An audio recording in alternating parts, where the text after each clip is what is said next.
Cumprimentos com a paz do Senhor, queremos louvar ao Senhor por essa oportunidade de estarmos mais uma vez reunidos, juntos para meditarmos na palavra do Senhor através da nossa escola bíblica dominical, a lição de número 12. Graças a Deus estaremos já retornando às aulas presenciais, aleluia, mas deixamos então esses vídeos para todos aqueles que não puderem comparecer à escola, aqueles que ainda estão impossibilitados, em grupo de risco, que possam então meditar junto com a igreja que estaremos aprendendo nesse domingo. A lição número 12 tem por título Esdras e Neemias combate o casamento misto. Estamos ainda concluindo, próxima lição já concluiremos a lição do trimestre, que tem por título Os princípios divinos em tempo de crise, a reconstrução de Jerusalém e o avivamento espiritual como exemplos para os nossos dias. Vamos pedir a Deus a direção. Graças a Deus. Senhor, nosso Deus, mais uma vez clamamos pela Tua ajuda, pelo Teu Pai, a Tua direção. Que o Espírito Santo possa nos orientar, nos esclarecer, nos revelar, Pai, toda a Tua vontade, toda a Tua palavra. Deus Santo, que possamos guardá-lo no nosso coração para não pecarmos contra Ti. Possamos viver uma vida santa, uma vida, Pai, agradável a Ti, Senhor Jesus. Que possamos cumprir o propósito que o Senhor tem nas nossas vidas. Nos fortalece, Pai, nos lava, nos purifica e nos alimenta com a Tua palavra nesse dia, em nome de Jesus. Amém. Glórias a Deus. Então, o textuário da nossa lição vai dizer o seguinte: não vos prendais a um jugo desigual com os infiéis, porque que sociedade tem a justiça com a injustiça e que comunhão tem a luz com as trevas.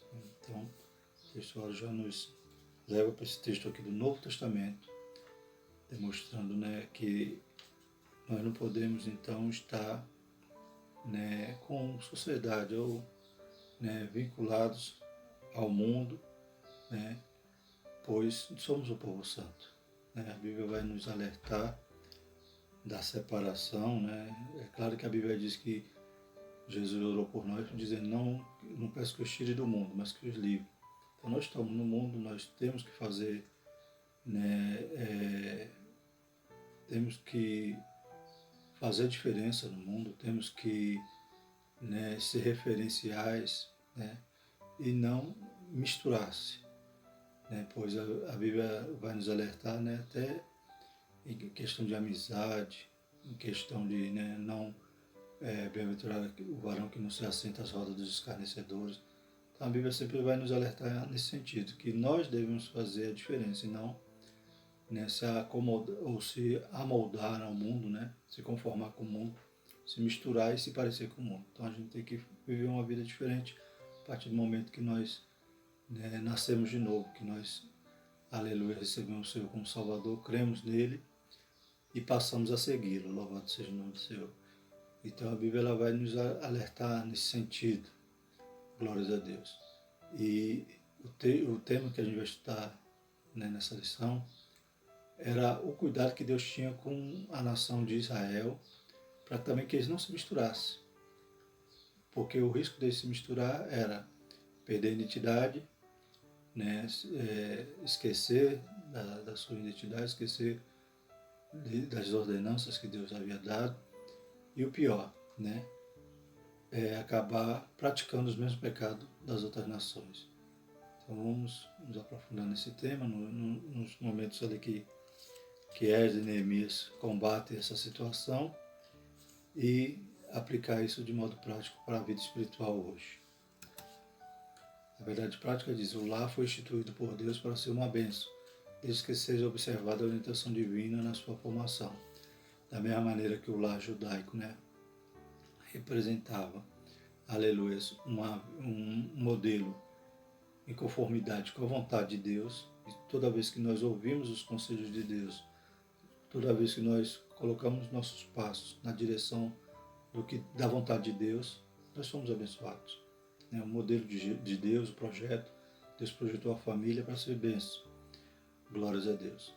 E todo o cuidado, todo o zelo que a lei, ela revelava, o zelo de Deus ali para que a nação não se misturasse, continuasse sendo aquele povo santo separado, também implicava, né, na paz, né, em um lar bem estruturado, em um lar, né, que teria uma direção certa, né, teria valores, fundamentos, né, algo que são, né, base, né, como vemos aí na imagem, né. A Bíblia Sagrada ela é a nossa alicerce, a nossa base, né, que Cristo fez por nós, né, a gente tem que construir a partir dali, desse fundamento, de glória a Deus. Então não podemos trocar o fundamento que a Bíblia nos dá. A leitura diária vai dizer, na segunda Gênesis 2, 18 a 24, casamento é uma instituição divina. A terça, Êxodo 34, 10 a 16, Deuteronômio 7, 3, Deus reprova o casamento misto. Na quarta, Juízes 14, 1 a 16, a tragédia de um casamento misto.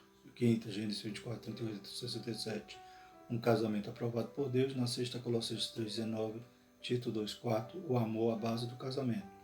No sábado, Êxodo 12, de 12 a 23, a proteção do lar. Então vemos que a vontade de Deus e a direção que Deus nos dá é para que haja essa proteção, né? Esses textos, né, os irmãos, depois volte o vídeo, anote essas referências e medite em cada um. A leitura em classe, temos alguns versículos de Reza 9, de 1 a 4, Neemias 13, de 23 a 26, 9 a 38 e Neemias 10, 1, 29 e 30. Glórias a Deus. Aliás, Esdras, né?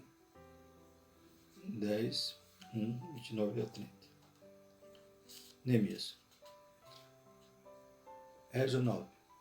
Acabadas, pois, essas coisas, chegaram-se a mim os príncipes, dizendo: o povo de Israel e os sacerdotes e os levitas não se têm separado do povo desta terra, seguindo as abominações dos caldeus, dos heteus, dos fariseus, dos jebuseus, dos amonitas, dos moabitas, dos egípcios e dos amorreus. Porque tornaram das suas filhas para si, para seus filhos, e assim misturou a semente santa com os povos desta terra, e até a mão dos príncipes e magistrados foi a primeira nesta transgressão.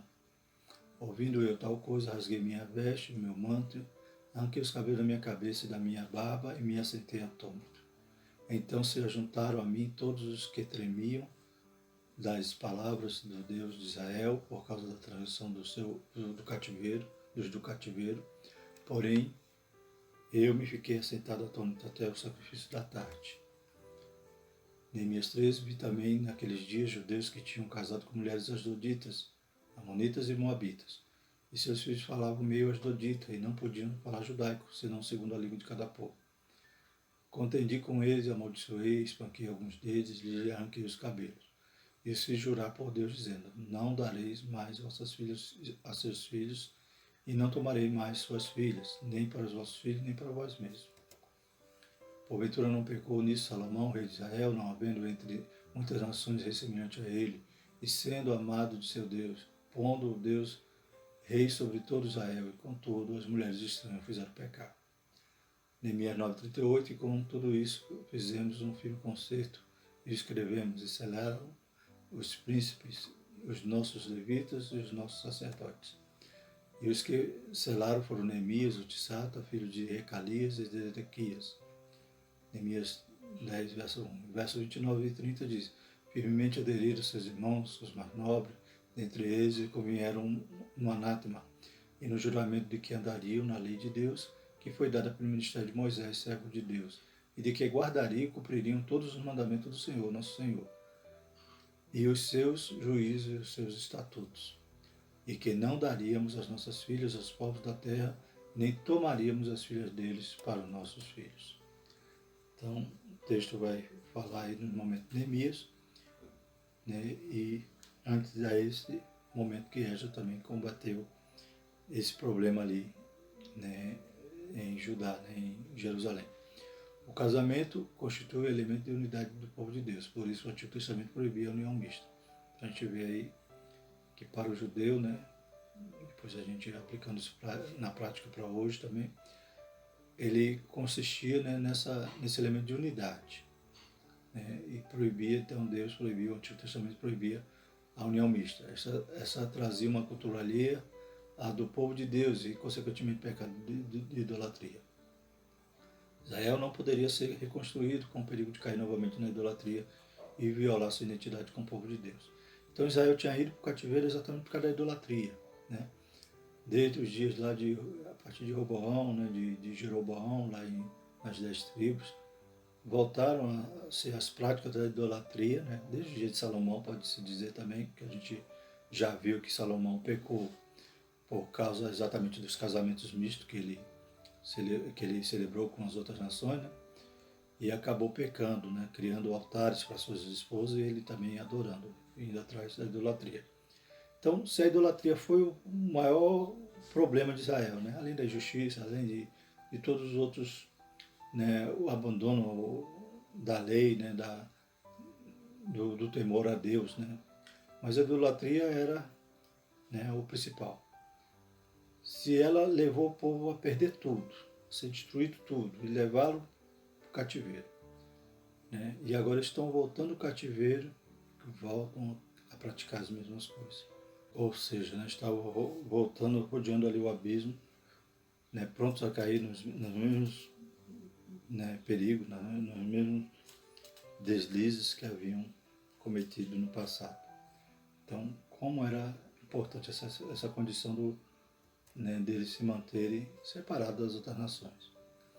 Então, a introdução diz: iremos estudar o grave problema do casamento entre os judeus e as mulheres pagãs.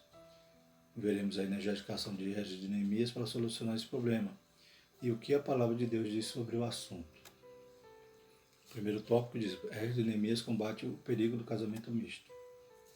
Então, a ira e a reação de Esdras. Né? Então, quando Esdras vai para Jerusalém, né? Quando o rei manda ele para Jerusalém, manda para ele inquirir, para ver se eles conheciam a lei, ensinar a lei, né? E até mesmo o rei deu autoridade a ele para colocar juízes, no sentido de que para coordenar o povo, né? E julgar nesse sentido da lei de Deus, né? Da lei de Artaxerxes, mas também, em primeiro lugar, a lei do Deus de Esdras, né? Então, Esdras chega ali, né? O pastor Caramuruna, ele faz uma conjectura, então diz que Esdras já chega ensinando. E quando o povo compreende, né, essa situação de que, né, quando a lei confronta o pecado deles, no sentido de que eles tinham feito o que era errado, no sentido de casarem com, né, darem suas filhas, tomarem as filhas dos outros povos e casarem, então eles caíram em si e foram revelar isso a Esdras. Né? Então não foi Esdras que investigou, mas o povo mesmo chegou a ele, né? A gente já leu aqui no versículo 1, capítulo 9, né? Acabaram, pois, essas coisas, chegaram-se a mim os príncipes, dizendo: o povo de Israel, os sacerdotes, os levitas, não têm separado dos povos dessa terra, seguindo a abominação dos caldeus, dos heteus, dos ferezeus, dos jebuseus, dos amonitas, dos moabitas, dos egípcios e dos amorreus, porque tomaram das suas filhas para si e para os seus filhos, e assim se misturou a semente santa com os povos dessa terra. E até a mão dos príncipes magistrados foi a primeira nesta transição. Então levaram a Esdras essa informação, né, que sacerdotes, levitas, os príncipes, todos eles tinham cometido, né, até entre eles, né, melhor dizendo, né, não todos, mas muitos sacerdotes, muitos levitas, muitos príncipes haviam cometido essa falta, né? E quando Esdras sabe disso, ele ficou atônito, né? A Bíblia diz que quando Esdras foi informado que muitos judeus morando em Judá haviam se casado com mulheres pagãs, ele ficou muito angustiado, né? Rasgou seu vestido, sua capa, arrancou os cabelos, tanto da sua barba como da sua cabeça, e sentou-se atônito na praça. Então foi orar, se humilhar diante de Deus. Ele ficou angustiado quando soube dessa situação. Por quê? Porque o povo tinha ido para o cativeiro por causa da idolatria. Quando vieram, foram libertos ali por Ciro, né? Foram autorizados a voltarem. A Bíblia vai nos mostrar que o povo foi selecionado ali pela sua genealogia. Quem não se achava na genealogia, ou seja, quem tinha se misturado, não conseguiu, né, encontrar seu nome ali, não conseguiu se ligar a uma família, né, das tribos. Não pôde voltar. Então você vê que tinha esse cuidado até na hora deles voltarem. E agora o povo estava ali, né, já haviam construído o templo, já havia se passado, né, cerca de quase 50 anos, né, e o povo voltou a errar de novo. Então, não era o povo que viveu na terra durante o cativeiro que havia feito isso. Esses já haviam se misturado e haviam até perdido a identidade, já eram considerados samaritanos, aquela minoria que havia ainda ficado das outras nações. No momento do se misturar com outras nações, no momento do cativeiro, né, da derrota de Israel pela Síria e de Judá pela Babilônia. Mas era o povo que tinha voltado, o povo que estava puro, agora mais uma vez se contamina, havia se misturado, né? Então Esdras ficou perplexo, né? Como é que pode? Não aprendeu com o cativeiro? Como é que pode? Deus dá liberdade e eles voltam a praticar os mesmos erros. Então ele ficou atônito, ficou sentado na praça, arrancou os cabelos, né, da barba da cabeça, porque ele viu que o povo é difícil, né? Era duro serviço. Choro, né? E no versículo Esdras 10, versículo 1, a gente vai ver que o povo ouve a oração de Esdras confessando, dizendo que Deus tinha sido maravilhoso, né? Não tinha exterminado o povo, mas antes estava dando livramento, e o povo, mais uma vez, voltou a praticar as mesmas coisas. E Esdras chorando, e o povo também começa a chorar, reconhece o seu pecado, né? E agora decide, então, reverter aquela situação, né? O efeito da atitude de Esdras não foi imediato, né? Secanias, um judeu bem conhecido, e que se havia casado com uma mulher estranha, disse a Esdras: agora, pois, façamos concerto com nosso Deus, de que despediremos todas as mulheres e tudo o que é nascido delas, conforme o conselho do Senhor e dos que tremem no mandato do nosso Deus, e faça-se conforme a lei. Então esse foi um dos que se arrependeram, muitos se arrependeram, vieram ali a Esdras e dizendo: deve haver ainda alguma esperança para Israel, para Jerusalém, né? Então ele diz assim: vamos fazer isso, vamos despedir, né, as mulheres, os filhos, né, conforme o conselho dos mandamentos, né, tremor do conselho do mandamento do Senhor. Então o povo se arrepende. Esdras levantou-se e ajuramentou a todos que fariam conforme a palavra de Secanias. E o povo jurou. Então o povo se comprometeu a reverter, a desfazer o que eles tinham feito, né? Qual era o perigo, né? A gente vai ver daqui a pouco no próximo tópico. Então havia um perigo. Não era simplesmente casamentos mistos, não era somente assim, ele amava ela. Não era esse sentido, né? Então havia um perigo deles manterem aqueles casamentos. A gente vai ver isso no dia de Neemias, que as crianças já tinham, né, já não sabiam falar mais o judaico, já falavam outra língua, por causa da mistura ali, né? No dia de Neemias a gente vai ver daqui a pouco, que é 25 anos depois desse momento aí, que Esdras sofreu nesse sentido, né? Arrancou os cabelos, agoniado. Depois Neemias também vai enfrentar o mesmo problema. Sobre esse negócio foram postos que Jonatas e Jazeías, auxiliados por 2 levitas. Então esses foram aqueles que iam inquirir o povo, e o povo ia se comprometer, e demorou-se 3 meses para o povo despedir essas mulheres, porque muito povo tinha, né, errado, né? Não era um ou outro. Então eram muitos do povo, daqueles que tinham retornado, haviam, né, mais uma vez caído nesse pecado.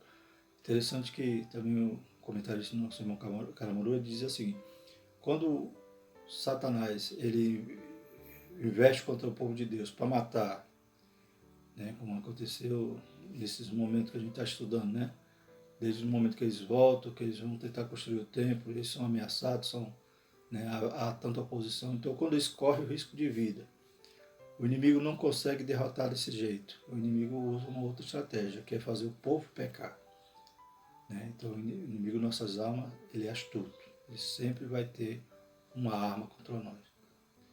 Então, sobre esse negócio, colocou-se Jonas e Josias durante 3 meses. Então, esses homens ficaram incumbidos de, né, inquirir ali aqueles que haviam casado com estrangeiros, né? Neemias também, no tempo dele, né, sofreu essa mesma situação, e até entre os sacerdotes, né, parente do sumo sacerdote, havia essa mistura, e Neemias ele faz uma limpeza, né, ele separa tudo que é estranho. né? Então Neemias também ele passa por esse momento, né? A gente leu o texto da lição de classe e misturou um pouquinho o texto de Esdras com Neemias, mas Neemias, depois de 25 anos, né? Neemias ele está ali, ele volta para construir, né? Depois de 13 anos de Esdras, Esdras já em Jerusalém, Neemias chega, reconstrói os muros, né? E passa ali 12 anos governando. Depois de 12 anos ele volta ao rei, né? O rei perguntou quanto tempo você vai ficar lá. Então ele volta para prestar conta ao rei e depois de alguns dias ele disse que volta de novo para Jerusalém. Quando chega lá tem muitas coisas fora do lugar e uma delas é a mistura, né? Os casamentos mistos, e Neemias também vai ali combater essa situação e liberar ali, né? Purificar o sacerdócio, né? Que também havia se misturado muito, né? Principalmente os parentes ali do sumo sacerdote. Porque um judeu não devia casar com uma pagã, né? Então vamos entender qual é o motivo dessa agonia de Esdras, de Neemias, né? De ver que o povo voltava a praticar a mesma coisa, né? Então todas as nações, elas pecaram, né? Depois de Noé, volta a se multiplicar a iniquidade. E Deus, né, no seu propósito eterno, escolhe Abraão, e de Abraão ele vai gerar uma nação. E essa nação, que é para que em Abraão sejam benditas todas as famílias da terra, porque Jesus ia nascer daquela nação, né? A salvação vem dos judeus, diz a palavra do Senhor. Então o que acontece? Abraão, Deus queria que ele fosse separado, né? A nação que ia surgir dele era para ser uma nação separada. Não é que Deus, né, ensinara o povo a ser racista, não. É porque as nações vizinhas todas se corromperam, todas foram, cada uma atrás de um Deus de pau, de pedra, né? E Israel era para ser um modelo, para ser, né, a agência de Deus, os portadores da palavra de Deus, para ensinar as outras nações. Então eles tinham que viver uma vida separada, santa, né? Santidade quer dizer ser separado, como nós hoje. Santidade não quer dizer que somos perfeitos, quer dizer que nós estamos separados para Deus, né? O inimigo quer nos misturar, quer nos sujar, quer que nós deixemos de ser separados, deixemos de ser santos. Então aquela nação tinha que andar daquela forma. E se misturasse, qual era o risco? O primeiro risco, né? Era perder a identidade. Porque a mãe ia ensinar uma coisa, o pai ia ensinar outra. O filho ia aprender o quê? Né? A mãe ia dizer, tem que adorar o Deus de Israel. Ele é o único Deus, o Deus invisível, o Deus todo-poderoso que fez tudo. E o pai? Não, é Baal, tem que adorar Baal, tem que adorar Moloque. Né? Ia dar certo essas misturas? Não, não ia. Então Deus tinha esse zelo. Outra coisa, né? Além de haver essa falta de identidade, haveria como, né, decorrência de tudo isso, a prática da idolatria. Isso Deus alertou, Deus orientou, Deus instituiu a lei ali com esses princípios, e toda vez que o povo entrou por outra porta, viu a consequência. E assim nos dias de hoje. A Bíblia nos alerta, nos ensina, mas aquele que entra por outra porta vai ter que pagar, vai ter que, né, sofrer a consequência. Tudo que a gente plantar, a gente tem que colher, não tem jeito. Então Deus havia proibido o casamento misto. A desobediência a esta ordem de Deus era um ato de rebelião. Então estava na lei, era rebeldia, né? É melhor obedecer do que sacrificar, diz a palavra do Senhor. A finalidade dessa proibição era evitar que o judeu viesse a seguir a religião de sua mulher pagã, né? Então era isso que muitas das vezes acontecia, e aconteceu durante a história de Israel, né? Deus orientou, mas o povo tinha livre-arbítrio, né? É claro que a nação, né, ela tinha que manter, mas um ou outro acabava desobedecendo e pagando as consequências. A história de Israel, então, ela registra vários exemplos de consequências nefastas do casamento misto, né? Então a gente vê Salomão, Salomão, né, tinha mulheres, né, fazia ali aqueles pactos políticos, né, e tomava mulheres de outras nações e acabou, né, ele, para agradar as mulheres, criava ali seus altares para elas adorarem seus deuses, e ele também acabou, né, se dobrando a outros deuses, né. Consequência disso, o profeta disse que o reino dele ia ser rasgado, né, ia passar ali, o profeta chegou a Jeroboão e falou: esses 10 pedaços aqui é seu, 2 vai ficar lá com o filho de Salomão, né? Então, por causa do pecado de Salomão, por causa, é claro que Roboão também pecou, mas Deus já tinha profetizado, né? Ou melhor, já tinha revelado lá o que ia acontecer através do profeta. Acabe é outro exemplo, né? Casou com Jezabel. Aí o que acontece com isso? Vai adorar Baal, vai matar os profetas, né? E a gente conhece a história de Elias, ali quando desafia os profetas de Baal, de Aserá, né? A gente vê que Baal era o deus, né, da tempestade, né, e acaba passando por seca, por sofrimento, tudo por causa do casamento que Acabe fez, né, com Jezabel. Interessante, depois esse mesmo mal, né, depois contamina lá Judá, porque Josafá também pega a filha de Acabe, de Jezabel, para casar com seu filho, né, Atalha. E a Bíblia diz que depois Atalha vai e mata todo mundo, né, para reinar ali em Judá. E só um menino que escapa, né, é escondido, para depois se tornar rei. Porque Deus não ia deixar que a linhagem de Davi se acabasse, porque dali a promessa do Messias, de Jesus, nascer daquela linhagem. Então você vê que o casamento de Acabe gerou mal para a nação, e ainda gerou mal para Judá, porque também Josafá pegou a filha de Acabe e casou com seu filho. Então você vê que era arriscado, era perigoso, mas o povo mantinha-se em rebeldia, né? Houve conselho, igual hoje, né? Alguém fala assim, se o conselho fosse bom, não se dava, né? Vendia. Mas houve conselho e é teimoso, rebelde, paga o preço. A sobrevivência do povo judeu, né? Então o tópico, nós já estamos no tópico 3, né? Que vai dizer que até hoje os judeus existem, né? Os amonitas se acabaram, os moabitas se acabaram, todas aquelas nações não existem mais, mas os judeus existem até hoje. Por quê? Porque havia essa ordenança deles não se misturarem, né? Ainda que espalhado pelo mundo, ainda que sofrendo, né, perseguições nos dias de Hitler, tudo o que o judeu passou, até hoje existe o povo judeu e retornaram ali para o seu território, né? Voltaram a ser nação, tudo se cumprindo a palavra de Deus. Então, a preservação do povo judeu é considerada um milagre. Glórias a Deus.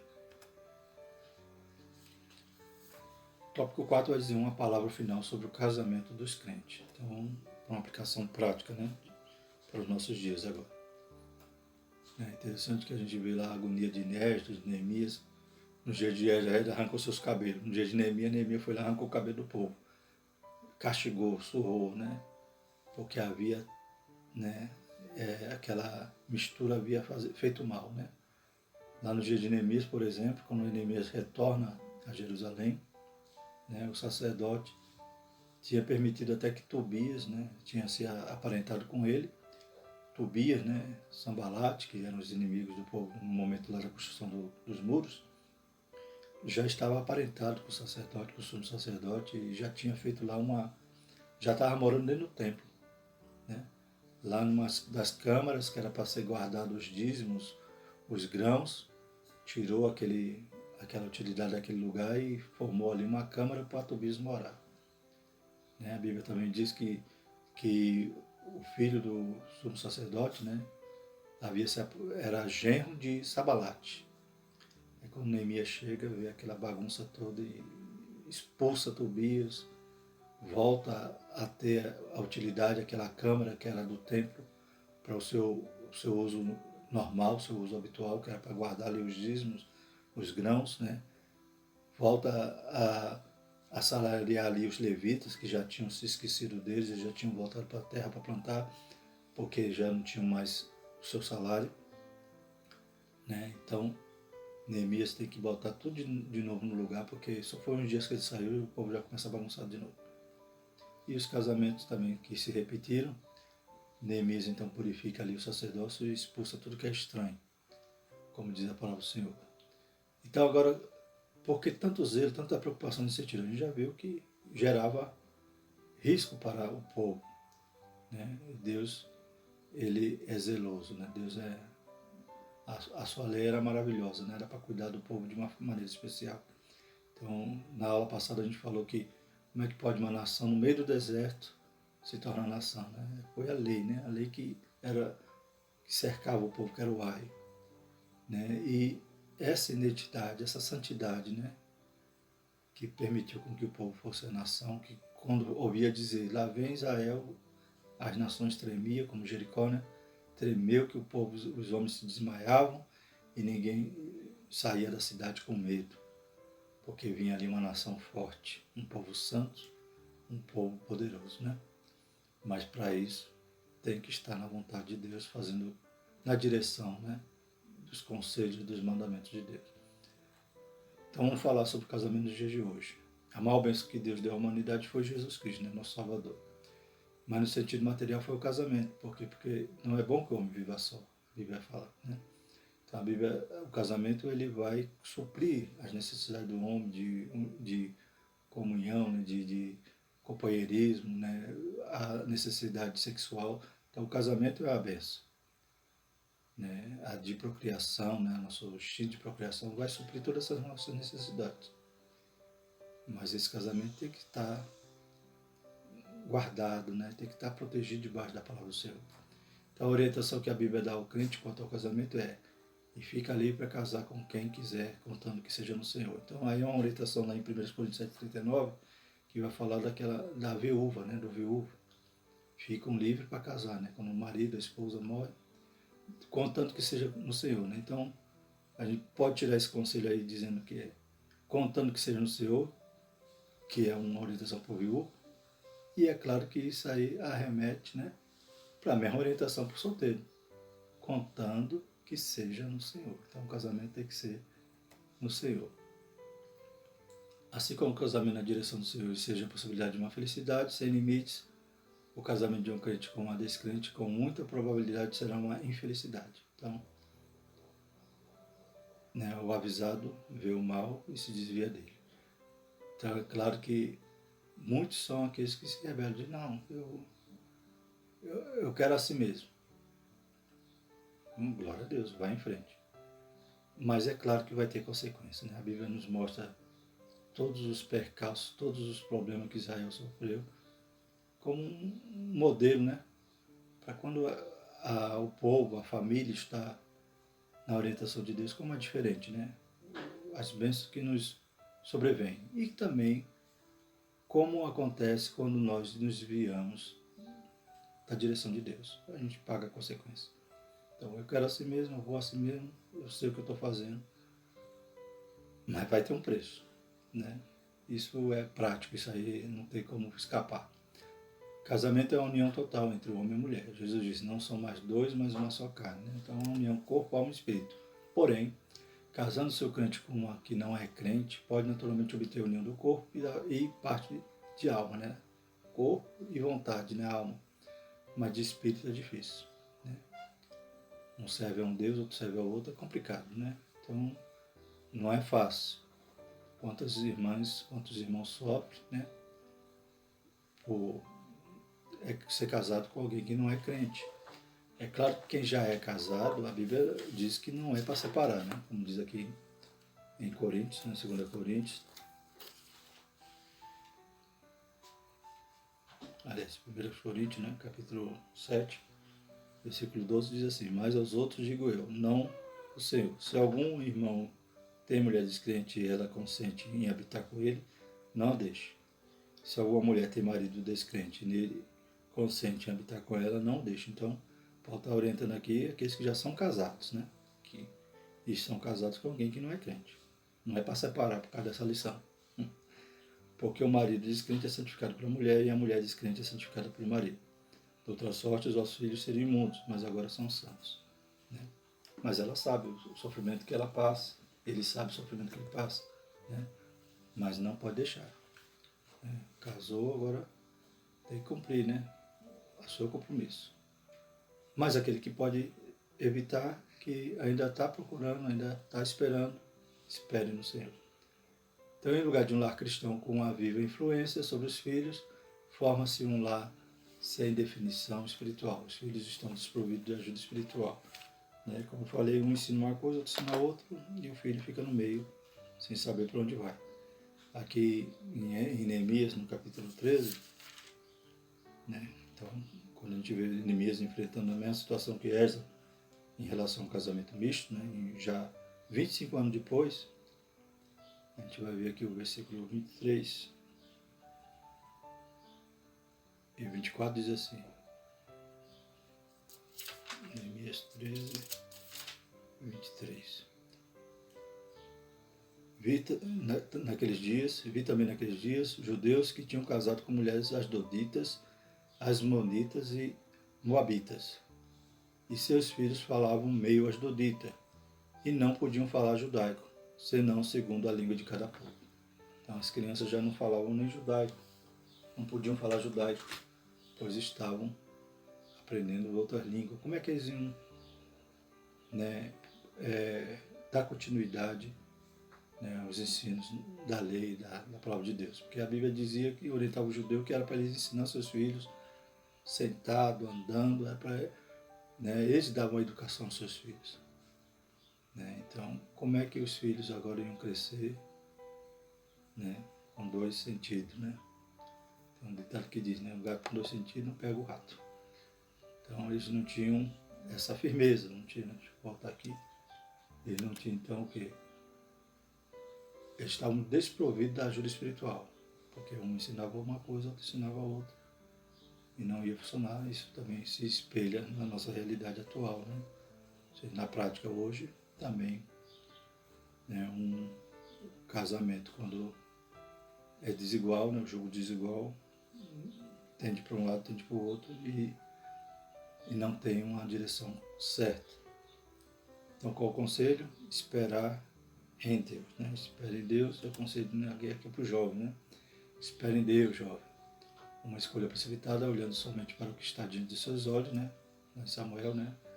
Deus dizendo para Samuel que Deus não vê sua aparência, né?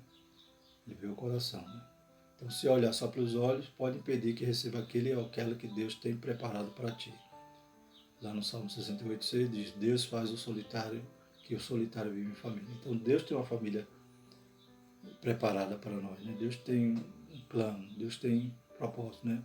Segundo o pastor Agnaldo Betti, diz que Deus não une, né, homem e mulher simplesmente, Deus une os propósitos, né? Então Deus tem algo especial para aquele que espera no Senhor. Graças a Deus. Então a nossa lição desse terceiro trimestre já está se completando no próximo domingo, que vai falar sobre a vigilância conserva por a igreja. Que Deus nos ajude, nos dê sempre a direção assim da sua palavra, a gente vê como é prático, né? Como foi prática essa lição, no sentido que a gente vê o problema que aconteceu, o que aquilo ia gerar, né? E a gente consegue transportar aquela situação para os dias atuais, para a nossa vivência, né? É claro que nenhum pastor vai arrancar os cabelos da sua cabeça, nem arrancar o cabelo de quem casou errado. Mas a orientação, ela é, né, verdadeira, ela é fiel, a palavra de Deus ela não muda, não volta. Né? Então a gente sabe que é verdade. Tem exemplos mil de situações assim, de aqueles que se precipitaram e vão pagar preço. Né? Não, vou ganhar ela para Jesus, vou ganhar ele para Jesus. Perigoso ele ou ela ganhar você para o mundo. Que Deus nos ajude, nos oriente sempre. Né? Da mesma maneira como Israel tinha que se manter pura, santa, separada, nós também devemos, como falei no princípio, até nas amizades Deus nos orienta a não se assentar à roda dos escarnecedores, né? A não ter comunhão das trevas com a luz. Quanto mais no casamento, que é uma união, né? Muito mais firme, né? Muito mais poderosa, né? A união de um homem e de uma mulher. Então, que seja tudo no Senhor. Amém? Que Deus continue abençoando a igreja, os irmãos, né? Aqueles que vão estar conosco amanhã, domingo, na escola dominical, né? Estaremos, aleluia, né? Tecendo maiores comentários com mais tempo e com a condição de também os irmãos participarem, que é tão maravilhoso, né? Amém? Vamos orar, agradecer ao Senhor por essa lição. Maravilhoso Deus, somos gratos por tudo, que o Senhor possa continuar abençoando, nos dando direção.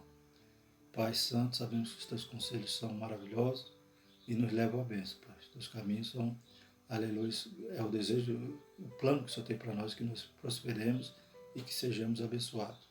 Que nós possamos, Pai, ouvir, dar ouvido à tua voz, obedecer, para que possamos ser bem-aventurados. Em nome de Jesus, nós te pedimos, te agradecemos. Abençoa a tua igreja, continua livrando do mal, guardando nossas famílias. Em nome de Jesus. Amém. Por tudo isso dizemos que a graça do nosso Senhor Jesus Cristo, o amor de Deus e a consolação do Espírito Santo permaneça sobre todos nós, não só hoje, mas para todos sempre. E o povo de Deus diz: Amém.